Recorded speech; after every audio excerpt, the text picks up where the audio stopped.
Hello, Ryan West. Welcome to the Commonweal Project, a academic colloquium sponsored by the Kern Family Foundation. Today for our first presentation, we want to welcome Bruce Ashford, who's Provost and Professor of Theology and Culture at Southeastern Baptist Theological Seminary. He is the author of 6 books and multiple journal articles, including his recent book, Letters to an American Christian. He's been featured on various news outlets such as First Things, Magazine, USA Today, NPR, and Fox News Opinion. He's a senior fellow in public theology at the Kirby Lang Institute of Christian Ethics at Cambridge, as well as a research fellow of the Ethics and Religious Liberty Commission in Nashville, Tennessee. He's a highly sought-after speaker, and we welcome him today. He's speaking to us on Christian politics in a secular age. All right. Yeah. Well, good morning. And let me just begin by thanking Ryan and the Commonweal Project and thanking you for carving out some time from your busy schedules to join us today as we talk about Christianity and politics in a secular age. I do want to say hello from Southeastern Baptist Theological Seminary in Wake Forest, where I teach and administrate, and from the Summit Church in Raleigh-Durham, where I'm a member and an elder. So in Raleigh-Durham, we've got about a dozen colleges and universities and about 200,000 college students, somewhere along there. So on any given weekend at our church at the Summit, we've got about 1,000 or 2,000 college students, and they're a lot of fun, and we've got a lot of stories about them. And I want to open with a story about one of our college students today. I don't remember his name. He was a sophomore there at one of our local colleges, NC State. And he had, as he tells the story, had stressed out all semester in anticipation for the final exam in his ornithology class. All right, so ornithology is study of birds. And I think his phrase was that he had given it the ultimate effort, which for a college student probably involves, an IV drip of Starbucks coffee and staying up all night long and doing all of your studying in that 8 hours right before the exam. But he gave it his ultimate effort. Said that he was dismayed, even more than dismayed, upset when he, arrived to the class to see the actual exam. That instead of the multiple choice questions, true-false questions, and essays covering the entirety of the course, there were just 25 photographs. So not photographs of birds and all of their feathers and uniquely shaped beaks, just 25 photographs of birds' legs, which had been a small segment of the course, identifying birds by their legs, but now was the entire final exam. And he said, man, it wasn't my best day. This was not a good day for me. I hadn't had any sleep. So he said he actually just threw his exam down and said, this is insane. This is unfair. And he began to walk out the door, not even to take the test. So the professor handled it pretty well. Professors know how to handle this, and just said, listen, I know you realize this is a little bit, unfair or whatever, but it is the final, and if you walk out, you fail the class. So our student said, well, fine, fail me, and turned to walk out the door. So the professor said, you are failed, and I'll mark it down right now. Tell me your name. To which our student turned around, pulled up his pants legs, and said, you tell me, professor, you tell me. So I love this story, because I thought it was funny when I heard it. But I think it also, many of us who are Christians sometimes feel like this student, right? That if the Christian life could be compared to an exam in which we are measured by our faithfulness within a given historical context, the 21st century Western context is a pretty challenging one, right? Especially when it involves being faithful, a faithful Christian in our toxic and polarized political environment. So I've wrestled with this for a number of years. I actually got my start as a political opinion writer right before the 2016 election cycle. So that was my welcome sort of into the arena. And I've wrestled with this because of the tensions that are involved in trying to be a faithful Christian when I'm quite disturbed by the trends that I see on the left and on the right, and often feel politically homeless. So how can we be faithful to the Word of God in a polarized, tribalized, toxic political environment? It's a question we're going to wrestle with. In order to gain clarity, I want to begin by exploring very briefly the work of 2 thinkers who will help us to understand our secular age before we then begin to ask, how do we do Christianity and politics in a secular age? So the first is a great sociologist, a Jewish American sociologist named Philip Rieff. And this book right here, My Life Among the Death Works, is the first volume of a trilogy that he published toward the end of his life, 2006, 2007, 2008. And Reef had been a rock star intellectual in the 1970s. He tracked to the left. He was a Freud scholar and had talked about the fact that we live in a therapeutic age where God had been replaced by psychotherapy. So Reef dropped off the map for about 3 decades, and then right before he passed away, published this trilogy. And in the trilogy, he argues this, that the West is in the middle of a historically unprecedented attempt to sever sacred order from social order. In other words, to sever religion and a religious ordering of life, to sever it from society. And so what he argued as a sociologist is that all civilizations everywhere have understood that sacred order shapes social order. And to go a step further, that sacred order shapes cultural institutions and cultural power brokers and cultural products, and that those things then in turn shape society.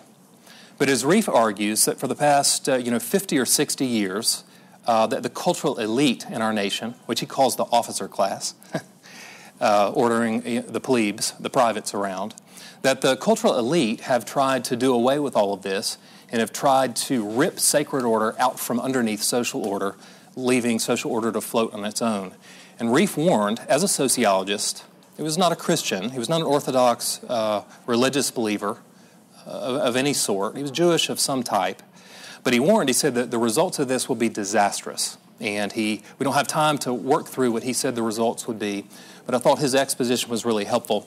And then the second, and one more thing about Reef, he argued that when you remove sacred order, or attempt to remove it, and its powerful and positive shaping influence on cultural institutions and cultural products, that those institutions and products and people would become what he calls death works, instruments of death and decay, bringing death and decay to society instead of life and vitality. The second person that I want to mention is the Canadian philosopher Charles Taylor, and this is one of his books, I think the most important one, entitled A Secular Age. I don't necessarily recommend that you read it unless you have some migraine pills, and you can see how big it is. I don't recommend reading in bed at night. If you doze off mid-sentence, I fear that you might be crushed to death. But I've read it for you for the time being, and let me just mention briefly what Taylor has to say. So whereas Reef is at his best, I think, describing the historical process of the moment that we're in, I think Taylor is at his best when exploring the existential feel, what it feels like to be a person living in a secular age. Now, when he says secular, he doesn't mean atheist or agnostic. Here's what he means. He says, listen, we live in an age where people have learned to manage life without any real reference to God. Even people who talk about him a lot really don't bring him into our life. We view the world through an immanent rather than a transcendent lens, right? So we've learned to manage life without reference to God. And he said in this sort of a situation that most people in society, including religious believers and those who would say they're not religious, find historic Christian teaching implausible, even unimaginable, and sometimes morally reprehensible. How could you possibly believe what you say you believe about gender and sexuality? Well, what kind of a monster could you be? Or what kind of a strange sort of backwards Neanderthal could you be? How could you possibly believe this? And it's often not even meant as an insult. It's just disbelief. How could you possibly, believe that? And it's not just that Christianity has been displaced from the default position, it's that it's now positively contested by innumerable ideologies in religions and belief systems. So it's just merely one option among many. And what Taylor argues is that we're left with a situation where religious believers and irreligious people, if you will, are cross-pressured and fragilized. We're cross-pressured in that we feel pressure from every side, from the conflicting ideologies and belief systems and activist groups and religions. And internally, we're fragilized, that we have a hard time believing what we think we believe and what we say we believe. And that this goes for everybody in society, or for nearly everybody in society. So in a situation like this, you can imagine that you can see why we're sometimes, as Christians who are committed to historic Christian faith, why we're tempted to lose heart. But what I want to argue today is that Christianity is actually custom built to be at its best when we operate from the margins. I think we're often at our best when we're operating from a position of social, cultural, and political weakness. In Matthew 5, verses 13 through 16, Jesus said to his disciples, "You are the salt of the earth, But if the salt loses its flavor, how shall it be seasoned? It is then good for nothing but to be thrown out and trampled underfoot by men. And then he said, you are the light of the world. And so, therefore, verse 16, he says, let your light shine before men, that they may see your good works and glorify your Father who is in heaven. So Jesus is using two metaphors here, salt and light, and I'll focus in on salt here to point out that we do have a unique role to play in society, that by living out the Christian faith, even in the midst of a very contested public square, just a toxic, dysfunctional, mephitic, effluvial public square, that we can preserve our society from decay. We can stave off the decay, and that we can even provide some sort of savor or good taste, to use the salt analogy. Historically, Christians have been salt and light in the United States, and I want to argue that we still can today, and we can in the future. So the book that I wrote that we're sort of featuring today is Letters to an American Christian, and in this book, I try to address the hot-button issues, social, cultural, and political issues in the United States from the perspective of a Christian. And I have tried not to just merely receive whatever's been handed to me on a platter by either major political party, but to really, now, and I align more to the right, to put my cards on the table. On the American spectrum, I align more to the right. But I want us to shape our views and all our dispositions to be shaped by our Christianity and not by the talking heads on TV or radio or not by a preferred politician. So this morning, here's what I want to do in the time that we've got left. I want to divide the talk into three segments. In the first one, I want to give a brief overview of what I think is a proper relationship between Christianity and politics in general. Should there be a relationship, and if so, what should it look like? The second question is I want to take us from the 30,000-foot level and bring us down to a more granular level and just take a look at one Christian doctrine, which is human dignity, and show how that doctrine, that Christian teaching, can speak to three of the most hotly contested political issues in our day, and how it can help us, as I see it, transcend the partisan divide. And then finally, the last segment, I want to speak specifically to the fact that we live in a secular age where we may very well have to operate from the margins, and give some suggestions for what it looks like to operate from the margins. All right? So the first segment then addresses the question, how should we conceive of the relationship between Christianity, politics, and public life?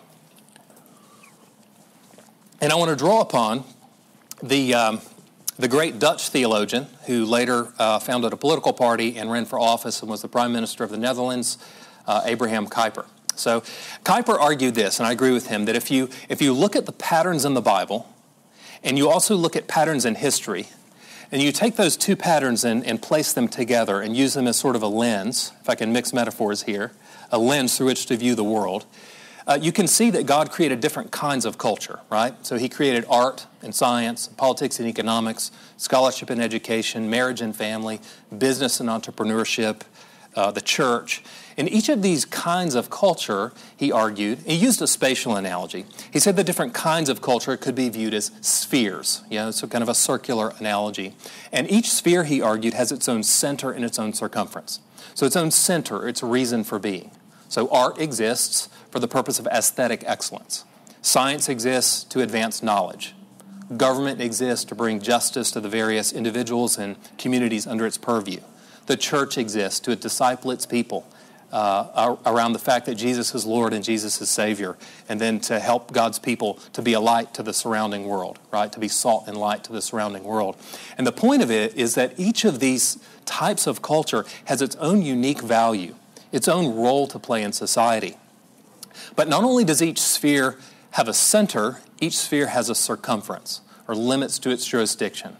The government, as on this model, has no business interfering in the spheres and sort of ordering them and telling them what to do. That it needs to let these spheres sort of operate on their own as much as possible. It can step in when it needs to protect the strong from the weak, or to deal with issues that are of relevance to all the spheres, but it should play its own role. Same thing for the church. That the church should not try to set itself up in a coercive relationship with the government. It shouldn't try to control the art world or the science world, and vice versa. So this naturally raises the question, what is the right relationship between religion and politics? What is the right relationship, the proper relationship between church and state? And so I'm going to answer those two questions. I want to start by pointing out that they are not the same question. Often they're asked as if they're the same question, but they're not. So let's start with what is the proper relationship between religion and politics. So we need to define our terms first. What is politics? Politics, as I see it, is the art and science of trying to persuade our fellow citizens and political leaders of our vision of the good, of what is best for society. What is religion? This is the tricky definition. I think most Americans and people around the world, if you ask them what religion is, they would say something like this. It is the worship of a supernatural deity, or it is the cultivation of a mystical relationship to the world around us, or something like this. And if you have that sort of a definition of religion, it's very easy to ignore it or privatize it. And religion wouldn't really have any relationship to one's politics, right? This is something you do in your home. You whisper about it in your house or in your church. But the Bible defines religion differently, and it actually says that that all people are worshipers. Christian, Muslim, atheist, you name it. We're all deeply religious, and that we all worship, and that if you want to find somebody's religion, look for their God. If you want to find their God, look for whatever it is they have ascribed ultimacy to. What is it in life that they've absolutized, that is the number one principle or value or deity or thing that is above all else? It might be the God of Jesus Christ. It could be the Allah of Muhammad. It could be sexual freedom. It could be financial gain. It could be political power. It could be material equality, cultural heritage. It could be an ethnic group. It could be social progress. It could be individual freedom. Anytime you have any one thing that is held in a place of preeminence over all others, you're already at the level of a faith-based commitment. It already functions as a religious belief. And so this is what religion is. And the Bible also teaches that religion is located in the heart. More than 800 times, the Bible refers to religion as being heartfelt, relates it to the heart. And the heart, in the Hebrew Bible and in the Greek New Testament, is the central organizer of the human existence. And so if our religion is located in the heart, if we've absolutized something and made it ultimate, and then put it on the throne of our heart, then it cannot not affect our politic, right? I mean, it's absolutely going to radiate outward into everything that we do. And so religion and politics cannot be separated, and so we shouldn't even bother to try. Instead, we should ask, what is the best way for us to bring our religion into our politic for the best of our nation as a whole? Brings us to our second question, is the proper relationship of church and state. And this is very different, because what we're asking here is, what is the proper relationship of organized religion, of local churches, and of denominations as institutions? What is their proper relationship to the government as an institution? And to put it in a nutshell, they should each swim in their own lane. They each have their own unique center and their own unique circumference. So we want to avoid statism on the one hand, where the government swells to gigantic proportions and reaches its tentacles into every other sphere of society and meddles where it would be best for it not to meddle, where it doesn't have competence and where it's what it's not called to do. But we also want to avoid ecclesiasticism, where the church meddles where it shouldn't meddle. And you could see this happen if a denomination is set up in a coercive relationship to a nation.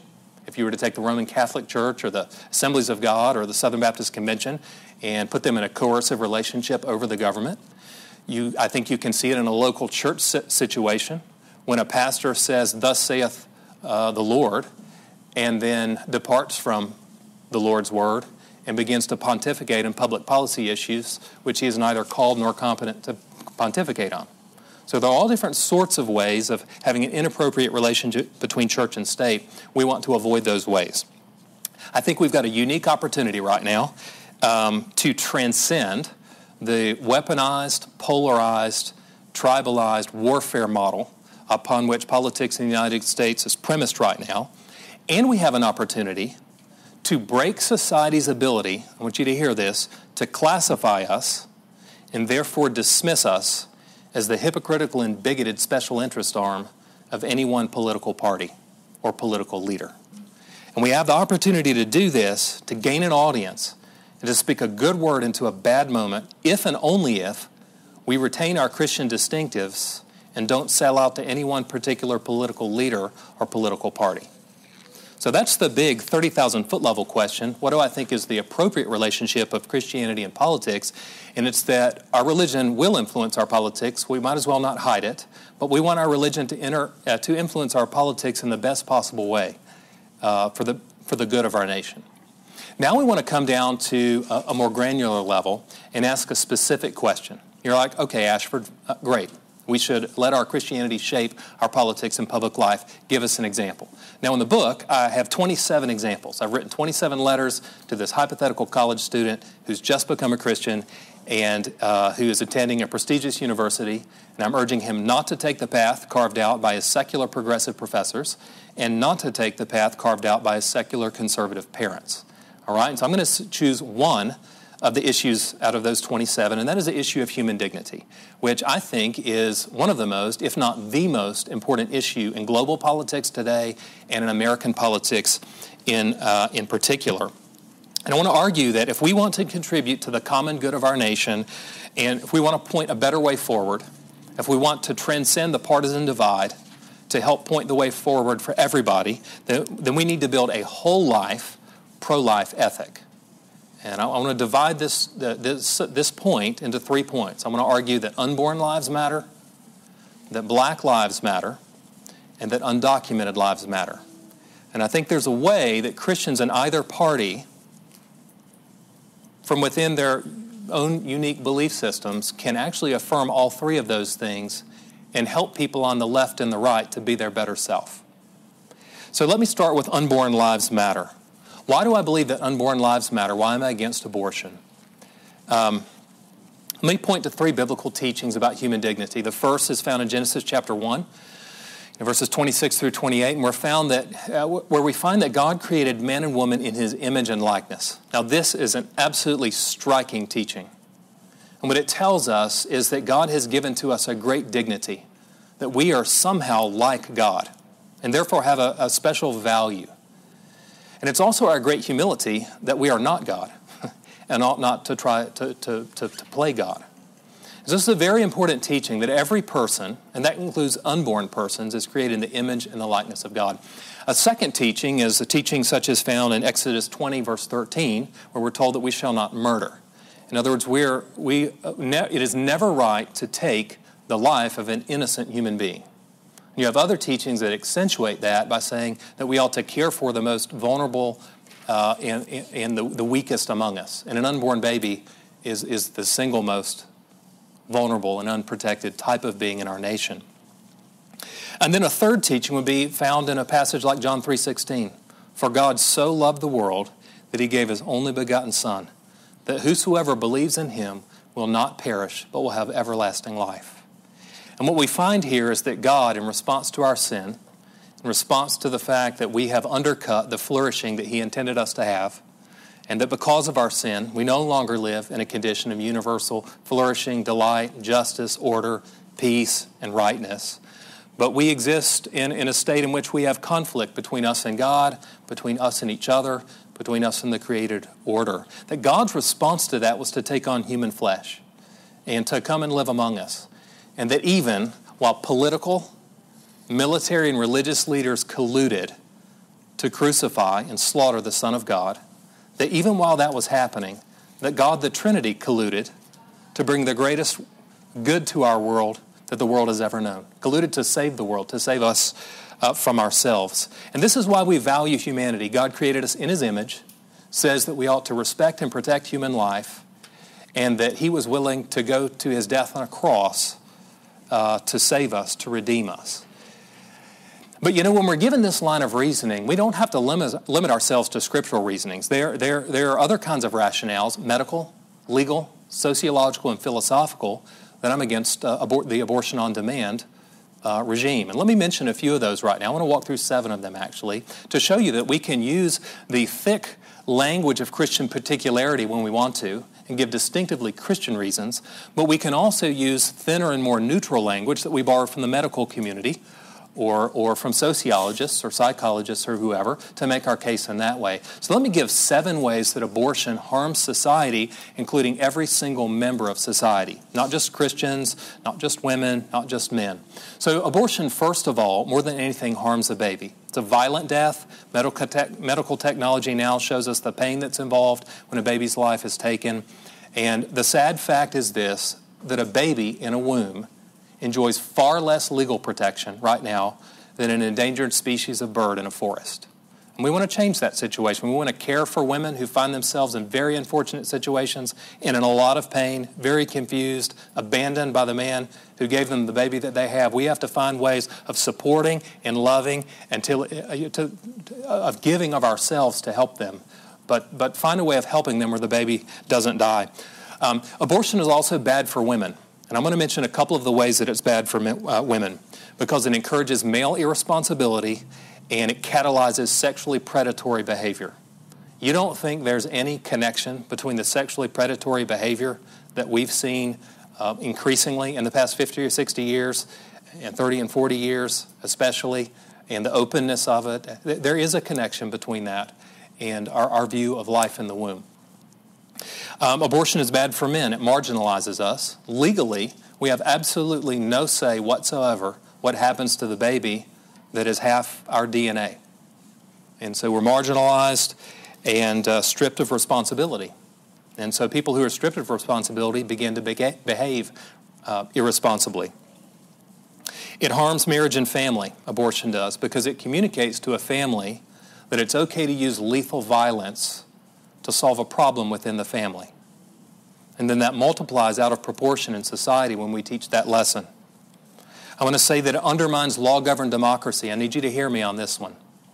Isn't it a deep irony that just after the civil rights movement, just when it looked like our nation had turned the corner and said, you know what, it's not okay to take an entire class of human beings, black Americans, and say that, you know what, there's going to be justice, equality for everybody else, but probably not for you.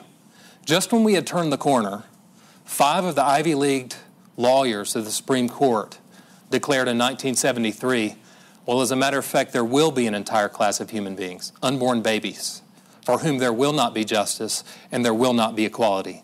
And those unborn beings will in fact be the weakest and most vulnerable out of anybody in our nation, and they won't receive justice and equality. I think abortion undermines the checks and balances that are established in the Constitution. Those 5 Supreme Court justices inserted a right to privacy and a right to abortion on demand into the Constitution that wasn't there when they should have gone to the people, taken it to a vote through the legislature. And then finally, abortion harms society at large. Mary Ann Glendon, law professor at Harvard University, once said something that I'll never forget. She said, Roe v. Wade was something like an environmental disaster on the moral ecology of our country, from which we might never recover, and if we do, it will take a long time.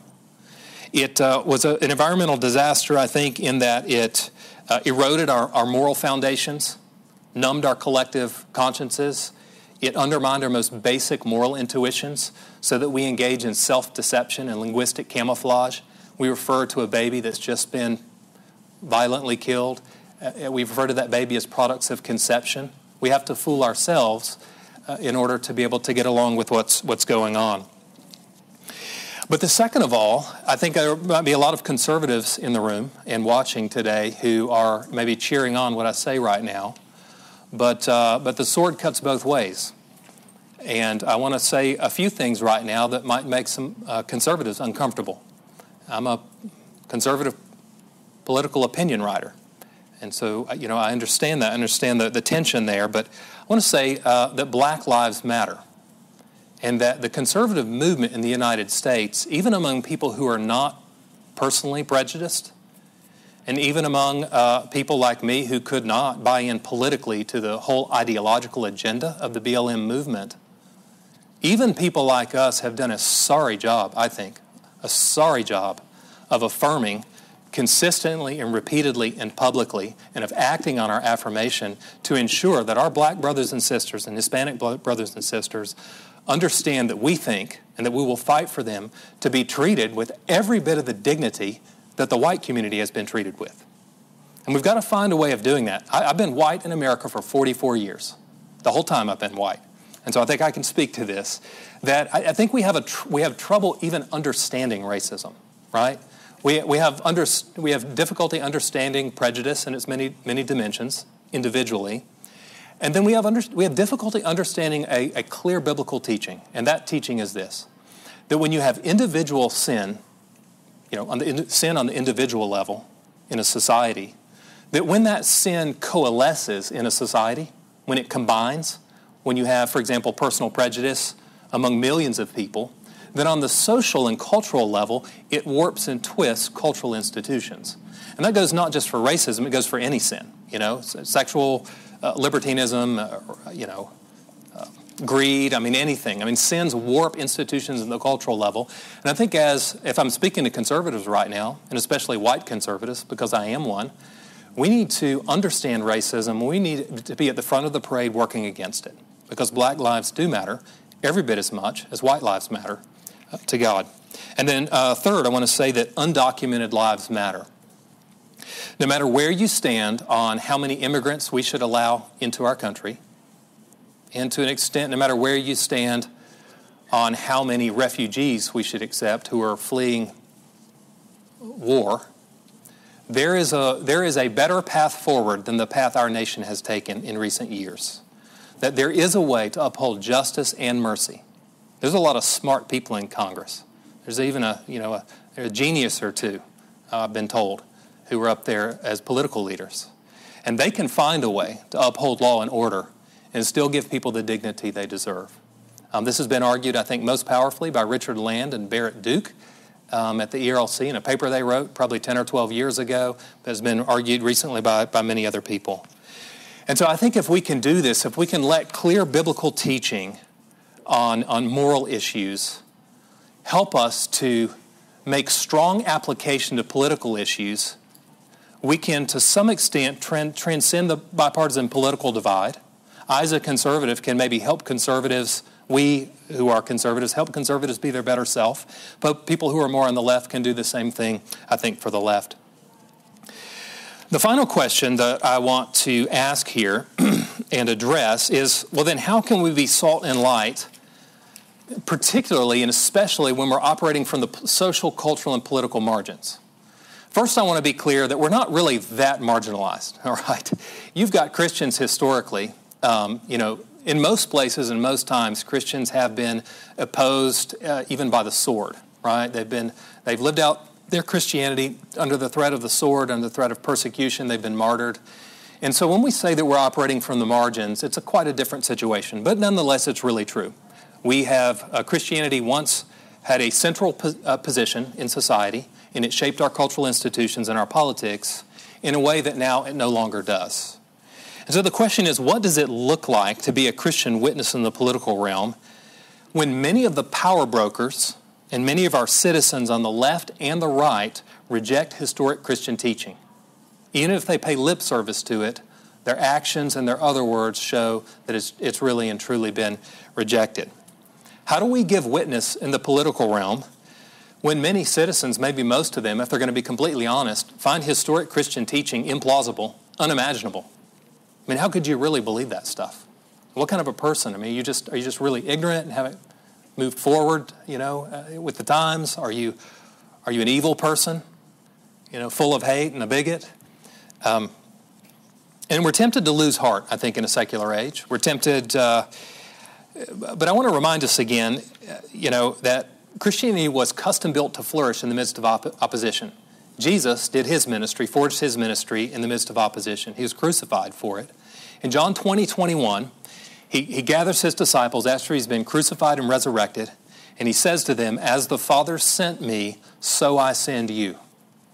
And I want you to note that when he said that to them, he showed them the holes in his hand and his side, as if to say to them, as the Father sent me to be opposed and to minister and to be a faithful Christian witness in a social, cultural, and political arena where the military, political, and religious leaders will be opposed to me, so I also send you to be prepared for any and every situation, including a situation where you're marginalized a little bit. So let me offer 4 ways that we can give witness, that we can be faithful Christians in a toxic and polarized and increasingly post-religious political environment. The first thing that I want to say is that we must find creative ways to recenter God, to reintroduce God into the political imagination, right? So God has drifted from the political imagination, and when he has remained in the political imagination, I think often he's just seen as the God of some angry people who are also bigoted. And so we're going to have to find ways of reintroducing God as the God we know, who is not the God that people might imagine him to be. And there are 2 or 3 ways that we can do that. The first is this. We, as Christians, have got to find a way of making clear that the Bible's story of the world is the primary story of the world. That the MSNBC narrative, the CNN narrative, and the Fox News narrative are not the primary narrative of the world.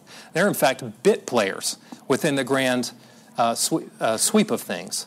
And I'm afraid that too many times the people in the church have been discipled by their favorite cable news network.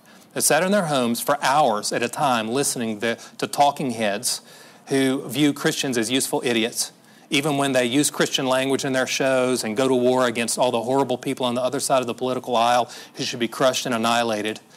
You know, they really don't have our best interests in mind. They view us as useful idiots, and pretty soon we won't be useful, we'll just be idiots. And we've got to find a way of discipling our people so that the Bible's narrative is primary for them.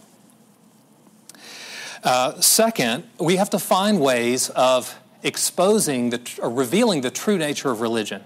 That religion has to do with whatever it is we ascribe ultimacy to.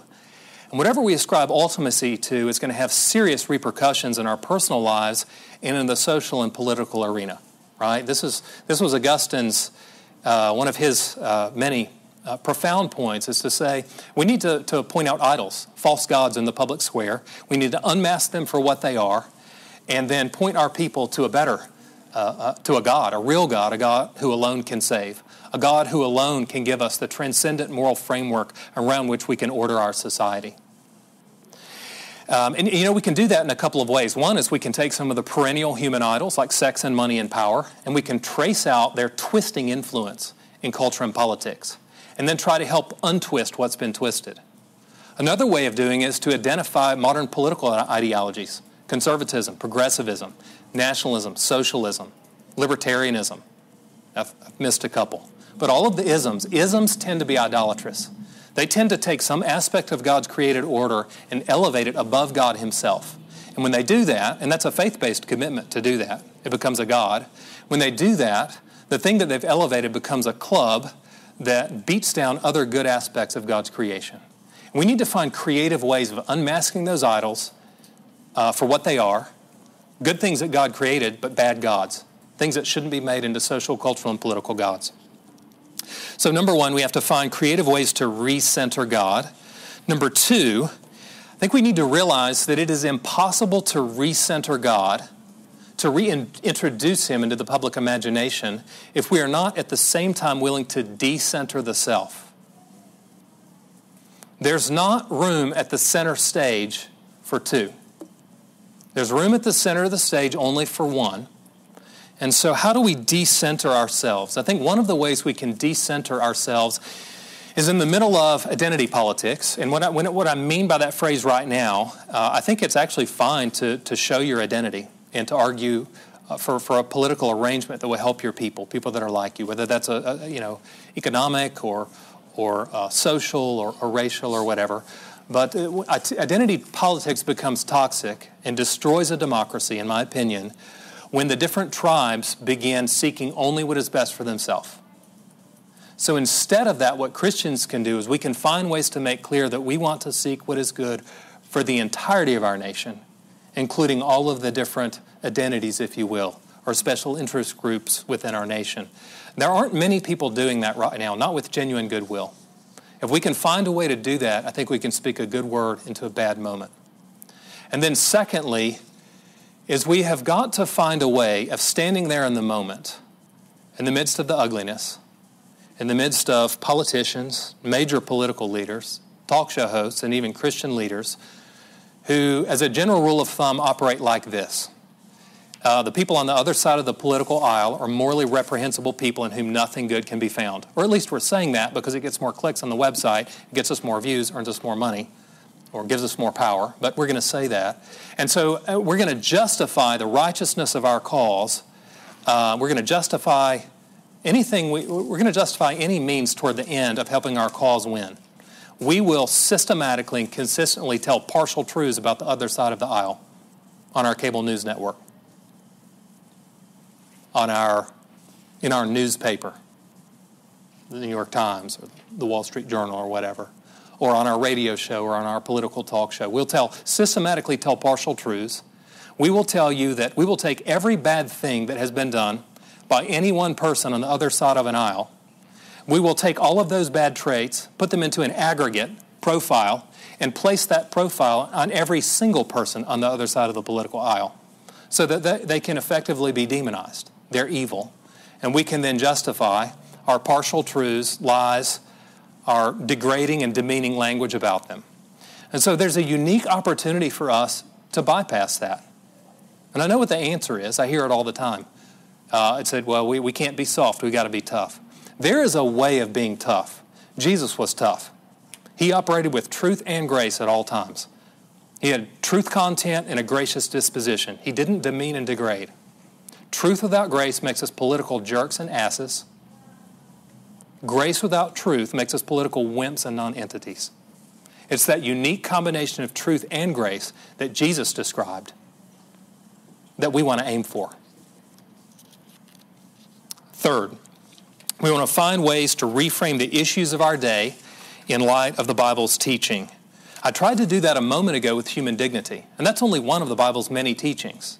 That if we affirm the Bible's teaching on human dignity, we'll affirm that unborn lives matter, and that black lives really and truly do matter, not only to God but to us, and that undocumented lives matter.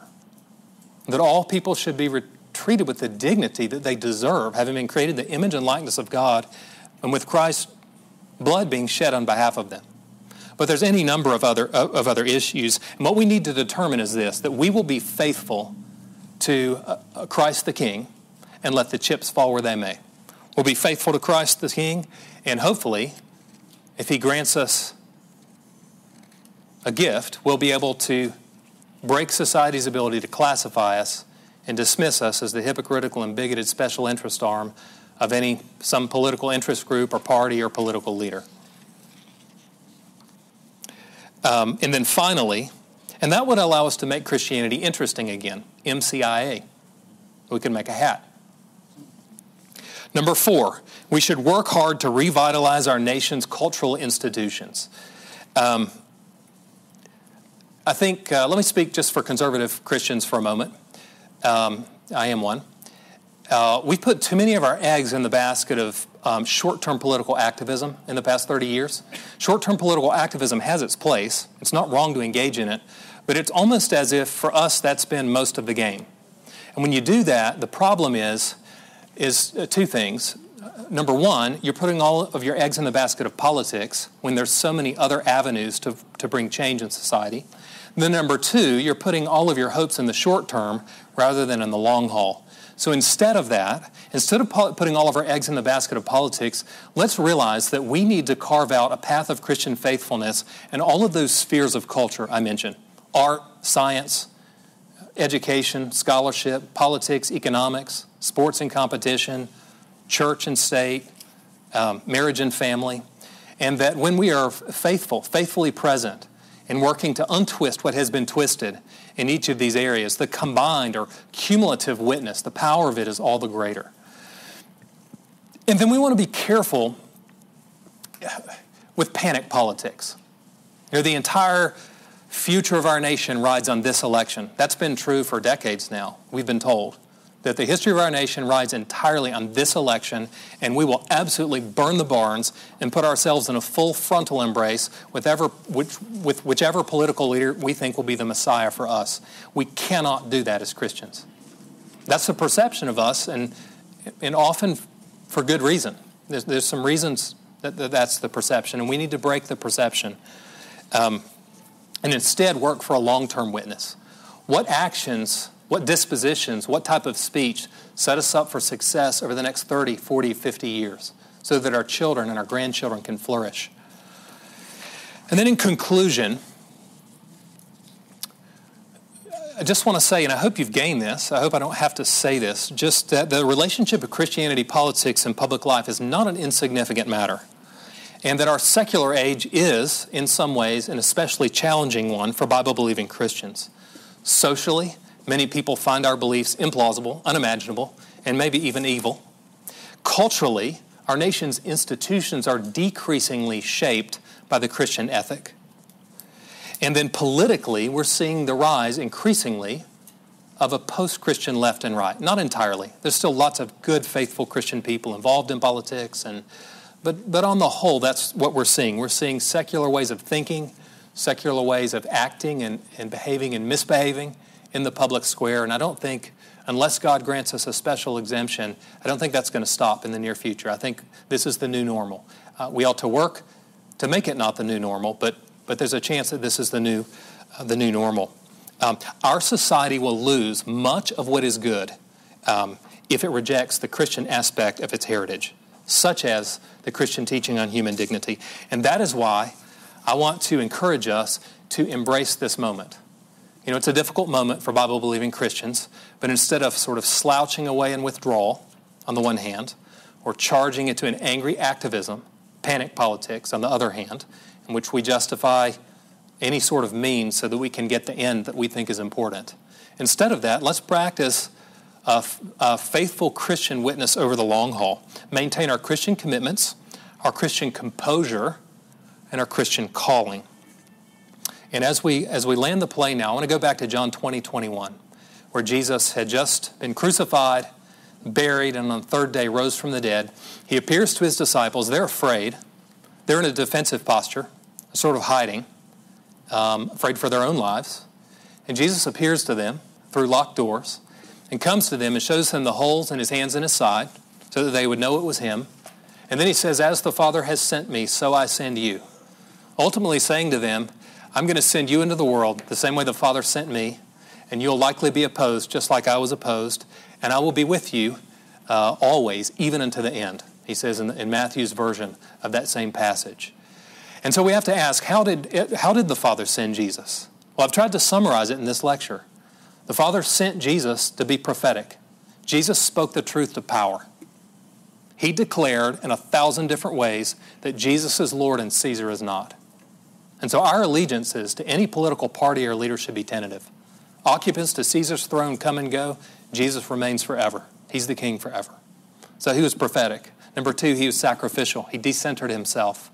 That the cosmic king of the universe was willing to minister as a homeless itinerant teacher and be publicly humiliated and crucified on our behalf to save us from our sins and as a down payment for the fact that he will return one day to institute a one-world government and a one-party system in which justice will roll down like the waters.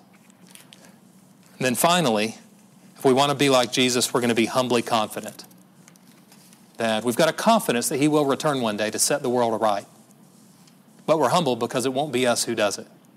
So we operate in the humble confidence that we know that Christ is king and that we're our witnesses on his behalf. You know, when I meet God one day, and I hope it's not soon, necessarily, I will meet him as an American. I will not meet him primarily as an American. That's neither my primary identity nor my primary allegiance. I will meet him primarily as a Christian. But the American aspect of it is a necessary one and an inescapable one, and one for which we will give account. So let's make sure when we have to give account for whether or not we embrace the moment that God has given us, that we have really and truly taken account of both citizenships, citizen of the kingdom of God, citizen of the United States, and that we let our Christianity shape our speech and our dispositions and our actions so that we can truly and really be salt and light for our secular age. So there it is. There's my best shot in a short amount of time for a pretty broad audience to articulate what I was trying to articulate in this little book, Letters to an American Christian, about how we can meet the challenges we've got ahead of us to be a Christian witness in a secular environment. So we're going to have a time of Q&A now. We have a microphone in the back, and so if you've got a question, as you're preparing a question in your mind, we're going to let this gentleman bring the microphone, and he'll hold it for you, and so that our audience can hear the question. And let me just say, you are actually welcome to throw me any fastball you want to. There may be a question where I say that's a little bit out of my knowledge, field of knowledge. I don't want to speak beyond my knowledge. or for some reason I might decline to answer a question, but I'll do my best to speak to whatever you ask me, even if it's a difficult and sensitive question that puts me in maybe an awkward place. I'm fine with giving it a shot. So who will take it away and ask our first question? Okay. If you would state your name if you're comfortable doing that. Sure. My name is Roderick Dewberry. And my question is for pastors who hear this lecture, how do you address this unique tension where the church needs to stay in its lane? We are not experts, but yet the pastor is the one who stands in the pulpit and is responsible for leading their congregation or discipling them into making what you refer to as strong application. Yeah, great question. So let me divide the Bible's teaching about the church into two categories really quickly as a heuristic framework to address your question, which really is the pressing question that pastors are asking right now. I know our church is asking that. I think that God created the church as an institution and as an organism. I'm borrowing this language from Abraham Kuyper also. So the church as an institution meets once a week. We celebrate the Lord's Supper. We preach from the Bible. And when a pastor preaches from the Bible, when a pastor says, "Thus saith the Lord," he wants to be very careful that whatever he says actually is the word of the Lord, that it aligns very closely, all right? And I think the Bible speaks very clearly and very directly to the moral issues of our day, and such that we can speak to those in a one-to-one relationship from the pulpit. It does not often speak directly into political application of those moral issues. Let me give an example. The Bible speaks very clearly about the sin of pride, right? And we have to preach against it. That's when we set ourselves up as better than other people and better even than God. But it doesn't tell us if or how that should be applied in the political realm. I mean, should you enshrine in the law, like laws against pride, that arrogant people get put in jail? No, they should just get made fun of on comedy shows, probably, not put in jail. And so translating moral principles into law is tricky and complicated, and a pastor is neither called nor competent to do that. Now, I think there are times from the pulpit when a political issue is so closely lined with a moral principle that you can speak to it. And I'm willing to do that with unborn lives and black lives and undocumented lives. I don't get into the weeds of policy. I don't try to align myself ever with the ideological agenda, but there's a way of speaking directly where we're not being beholden to a secular party or leader or going beyond what the Bible would say in addressing an issue. So the church is an institution, and when the pastor gets up and says, "Thus saith the Lord," it had better be something that the Lord says instead of our, kind of rigged political framework that we've worked out in our armchair in the living room, right? The church also exists as an organism, which means that when the church scatters on Monday through Saturday, we're still the church. We're connected to one another and to Christ, and it's there where we do our social, cultural, and political work. We take whatever the Lord has given us, wherever we're competent, and whatever opportunities He's given us, and we work for the good. We try to find whatever's been twisted by sin, and in whatever we can, untwist it. And that could be something as a Facebook conversation or coffee conversation, entrance into a voting booth, or it could be something where our profession or our vocation is aligned with public opportunities. And so those are some of the ways a pastor can sometimes speak directly to political issues, but a pastor can always speak directly to spiritual and moral issues that will then strengthen their people to go out and make strong application in the public square. It's a good way to start it off. Good question. Thanks for your talk. My name is Paul Mueller. I was wondering if you could comment a little bit on how what you recommend is similar or different from the Benedict option, the idea that Christians should sort of really foster good communities, be good neighbors, but withdraw in many ways from some of the most heated public issues. Yeah, so probably most of you in the room are familiar with Rod Dreher, great guy, and been writing on hot-button political issues for 15 or 20 years. Published a book called The Benedict Option recently that basically says this, that, for the most part, Christians need to spend a lot less time in public action and public activism, and we've got to get together and strengthen ourselves for the future so that we actually have some strength to us when we venture out into public. He and I have done a couple of events together, and, I will say that in his book, Rod doesn't encourage a complete withdrawal. He's saying let's strengthen ourselves so that we can engage in a more fruitful manner. And so I agree with a lot of what he has to say, but the accent with me would be a little different.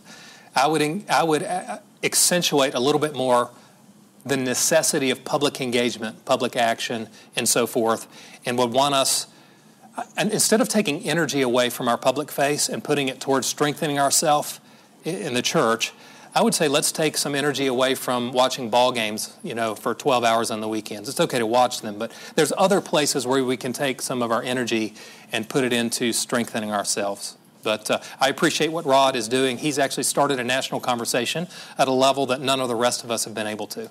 And so because of him, this conversation is sort of unfolding right now in our country. Hi, I'm Zach Carter. I appreciate your talk. Under your solutions for marginal engagement, you mentioned that we need to find creative ways to recenter and reintroduce God into the political imagination. Do you think that the way to do that is through, especially in a pluralistic society like ours, is that through civil religion, or how would you, in a nation that has competing views of God, what does it look like for us to be one nation under God? Yeah, so there's a couple of questions there, and I'd like to answer both of them, if that's possible. I think the first thing we need to do, in the clearest form of witness, is to strengthen our local churches. The local church is deeply political in one manner, and that is that the church gathers around word and table to declare that Jesus is Lord and Caesar is not, to speak that truth and to declare it.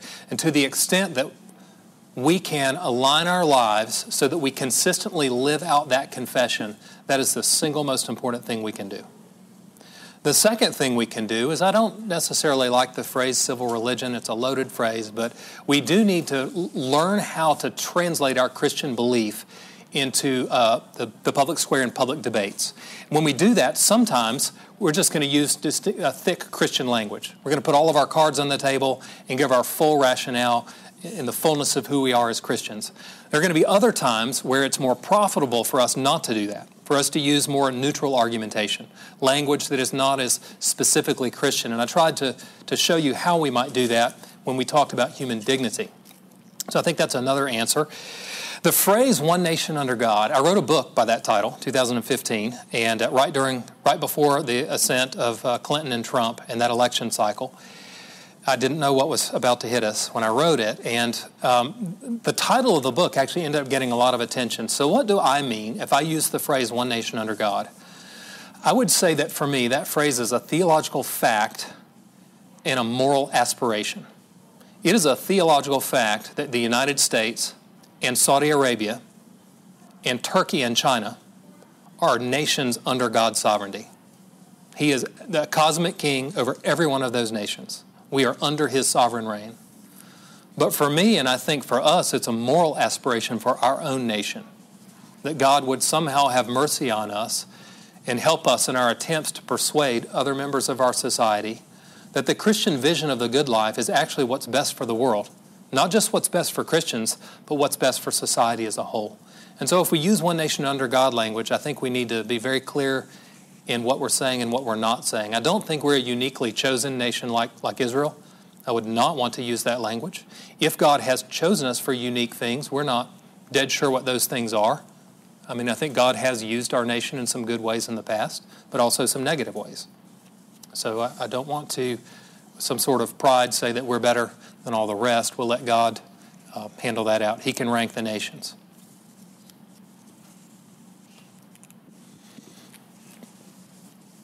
Thanks, Bruce. Brad Green from Union University.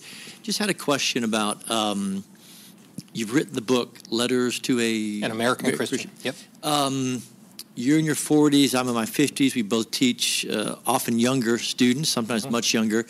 What are the big challenges, greater challenges, most significant challenges for our students when being influenced by secularism? Because you and I have kind of come through our student times, writing and all the rest.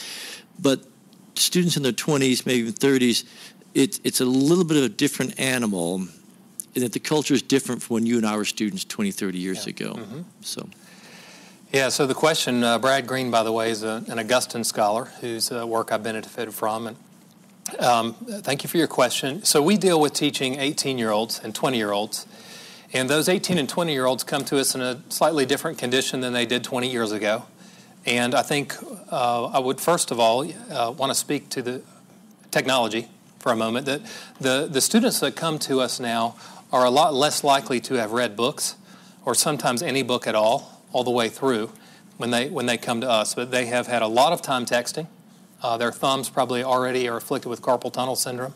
You know, they've been on social media. They have been. So it's not just that they're not used to reading. They're not used to carrying on sustained discussion or debate. They have two types of relationships. They have intimate relationships of family and friends. Then they have distant, very distant, affinity-based relationships by social media.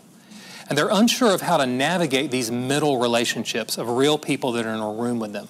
And we have to help them with that. We have to help them learn how to say yes sir, no sir, how on an email to start with the person's name before going into the statement or request. And it's not their fault. I'm not poking fun at 18 or 20-year-olds. This is the environment that we afflicted them with. You know, this is the technology we gave them. But then second of all, I think secularization has done, I'll mention at least two things. The secularization process has fragilized our younger folks, whether they identify as a Christian or an atheist or a transhuman or, however it is they identify themselves. There's been no real reigning thought structure or moral framework for them over the course of their entire existence. What there's been has been hundreds and thousands of competing ideologies and religions and interest groups. And so even though they may have a cause that they work hard for or front with, inside it's fragile. It's more fragile. And then finally, I think for the students who are Christian, and most of our students are Christians, I think they're deeply disillusioned with the political process and with people on the left and the right. I don't think they're writing off everybody on the right or the left. I don't mean that. And if they're conservative-ish, like I am, or if they're conservative or conservative-ish, if they're far right or center right or center, it's not necessarily that they're going to leave those ranks. I think it's just that they're very disillusioned with the way their parents and grandparents have handled themselves. And we're not here to make a judgment on that today. I'm just telling you that's the perception. They're going to be a lot less likely to engage because from their viewpoint, their parents and grandparents haven't been maintain enough of a critical distance from a political party or a leader and have been in too much of a frontal embrace. And so what I do is I try to call them out in our class and show them the good of entering into the public square and of paying your money and taking your choice, figuring out what you think is best for the nation and going for it, but doing so in a way that pleases the Lord. I think we've got time for maybe one or two more questions. Okay.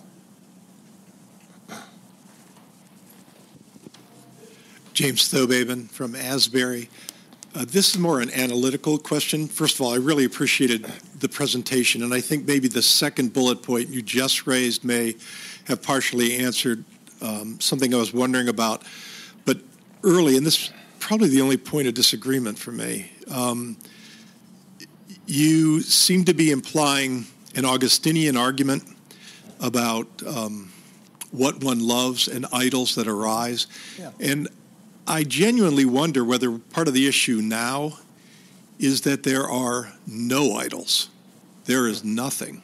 And so what seems to be increasingly substituting for young adults, but not only they, is anomie. It's not alienation. It's not substituting idolatry. It's utter meaninglessness. Mm-hmm. And it's now extending not only from meaninglessness of existence to actual loss of self, where there isn't even a self that continues from moment to moment to moment. Mm-hmm. And I wanted to know whether you could address that. Yeah, good question and complicated question. If I were to, I think I resonate with a lot of what you said. I would probably state it a little bit differently. I think you're right that often there's not a dominant idol, certainly not socially. And even with individuals, I think what we often have is a cocktail of idols that sort of take turns on the throne of the heart. But I do think that even when we have lost the self, if you will, like Tom Wolfe's novel, I'm Charlotte Simmons, where a young lady goes off to Duke University. He calls it DuPont University. My student in Letters to an American Christian is at DuPont University. Just a little shout out to Tom Wolfe. She loses her identity in the process, doesn't know who she is, and it gets a sense of sort of meaningless. She loses her way and loses who she is. That even when that's the case, I do think there are idols operative that have made that the case. So, for example, the idol of individual autonomy plays out on the left and the right. On the left, it's usually sexual liberty. On the right, it's economic liberty. And when you have those two forces combined, that brings us to a situation now where if you want to find out who you are as an individual, don't look to any moral norms or any standards or anything transcendent. Look into your own desires or into what you would like to be and recreate yourself. You can recreate your gender. You can,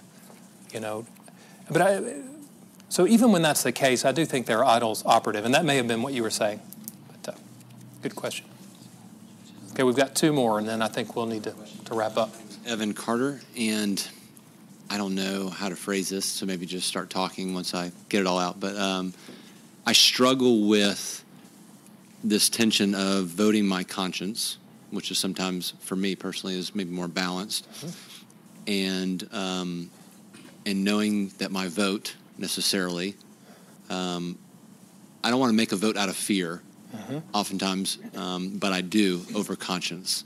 And so I'm curious, my responsibility to the Lord to kind of stay true to what I believe versus stay true to a culture that, and a leader maybe that's going to institute justices that are going to be here far after them. Okay, good question. Big one. And I think this question was raised in a lot of people's minds in the 2016 election cycle. To put all my cards on the table here, I think that my view is that we had the two major party nominees were the two worst major party nominees in the history of modern American elections.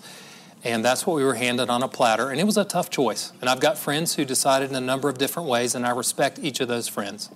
I've got friends who cast a vote for Donald Trump. I've got friends who cast a third-party vote. I've got friends who cast a vote for Hillary Clinton. So let me work through what the decision-making process looked like for me. So I got my start as an opinion writer arguing from the pages of Fox News Opinion against the candidacy of Donald Trump.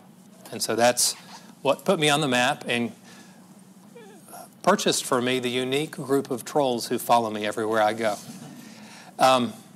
After he was nominated and we were left with two candidates, I did not want Hillary Clinton, who I thought was awful in nearly every way.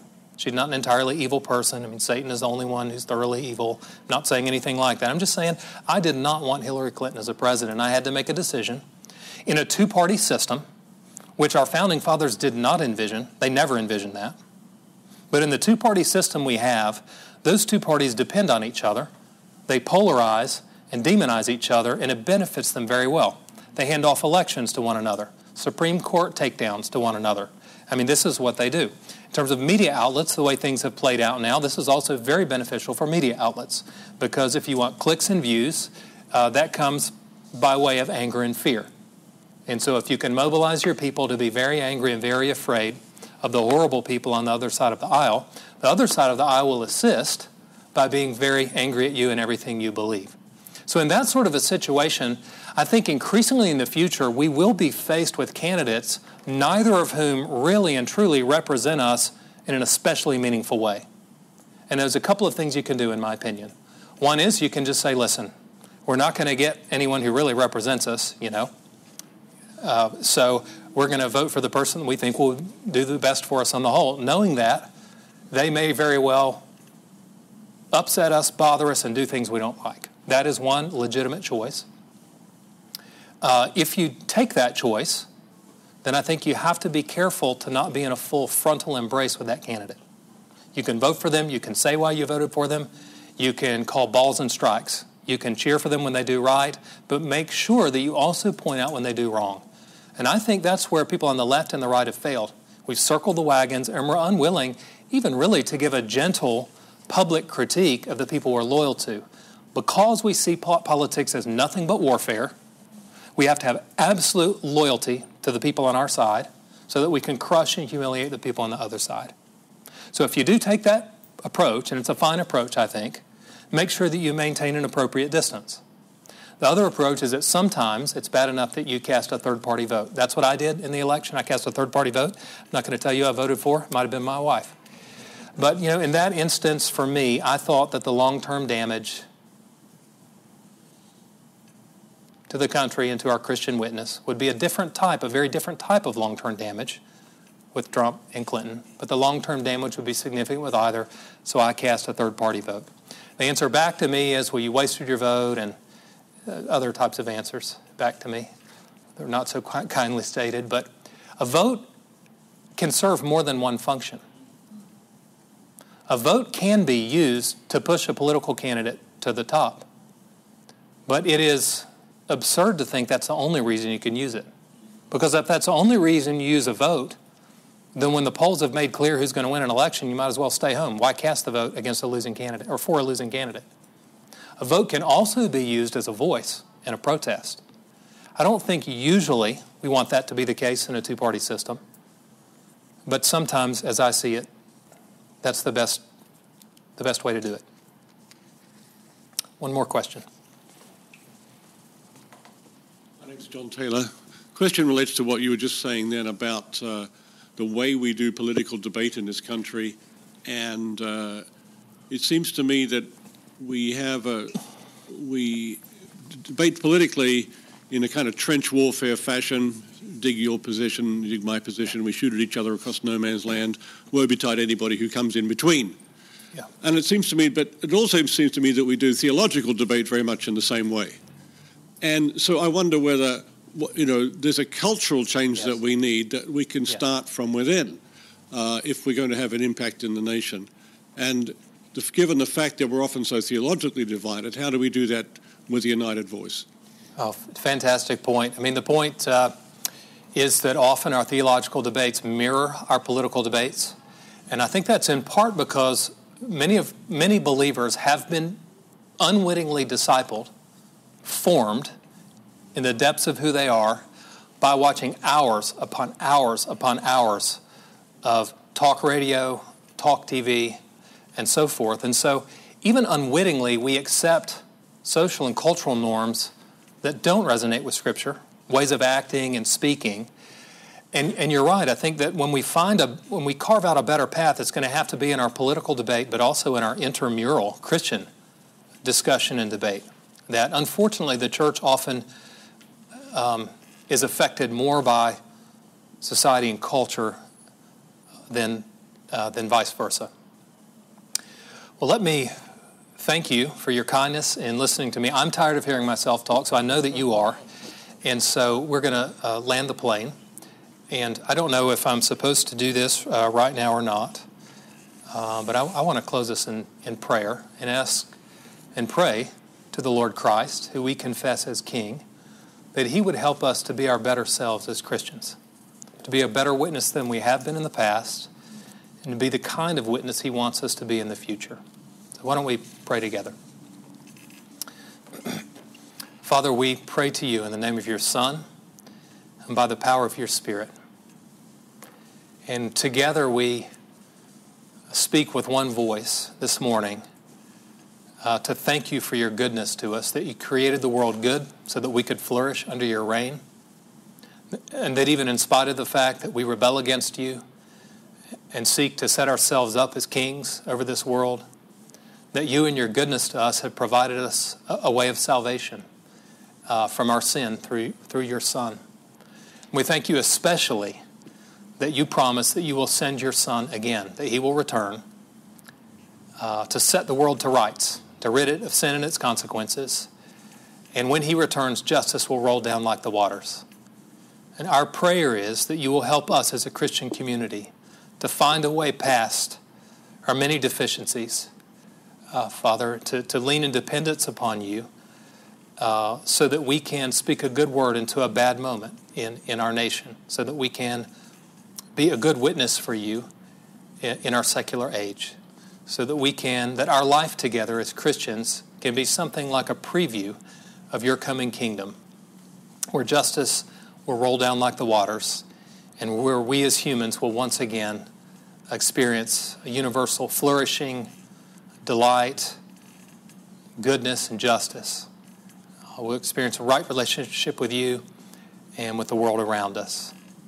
Father, this is our prayer, and we pray it in the name of your Son, by the power of your Spirit. Amen.